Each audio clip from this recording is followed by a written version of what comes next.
আবারও ভয়াবহ আগুনে পুড়ল রাজধানীর মহাখালীর করাইল বস্তি। 25 নভেম্বর বিকেলে 5টা থেকে লাগা আগুনে পুড়ে ছাই হয়ে গেছে বস্তির কয়েকশো ঘর। হতাহতের তথ্য না পাওয়া গেলেও ভয় আতঙ্কে দিক বিদিক ছোটাছুটি করতে দেখা গেছে বস্তির বাসিন্দাদের। ফায়ার সার্ভিসের 21টি ইউনিটের প্রায় 4.5 ঘন্টার চেষ্টায় রাত 10:30টার দিকে আগুন নিয়ন্ত্রণে আসে।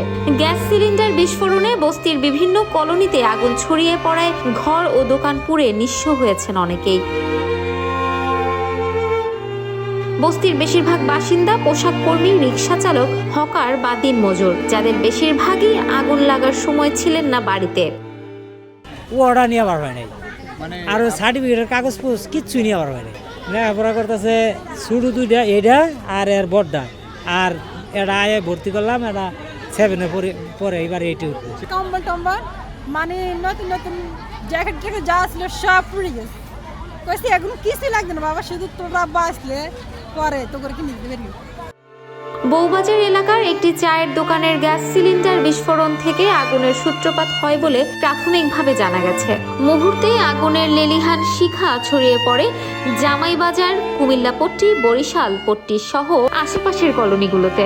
প্রাণ বাঁচাতে কেউ দৌড়ে বেরিয়ে আসেন, কেউ নৌকায় করে খাল পাড়ি দিয়ে আশ্রয় নেন গুলশান লিংক রোডে। এখানে আমার চাচি শাশুড়ি, চাচা শ্বশুর, আমার পোলাপান নিয়ে, আমার স্বামী নিয়ে আমি এখানে আসছি। ভাই আমি কিছু নিয়ে আসতে পারছি না। আমি গুলশানে আমার বাচ্চা দুটো স্টিকার বেছে আমি বসে থাকি। এই আমি খবর পাইছি গুলশানে আগুন লাগছে, আমি এই জায়গাতে এখানে আসছি, আমি বাসায় ঢুকতে পারছি না।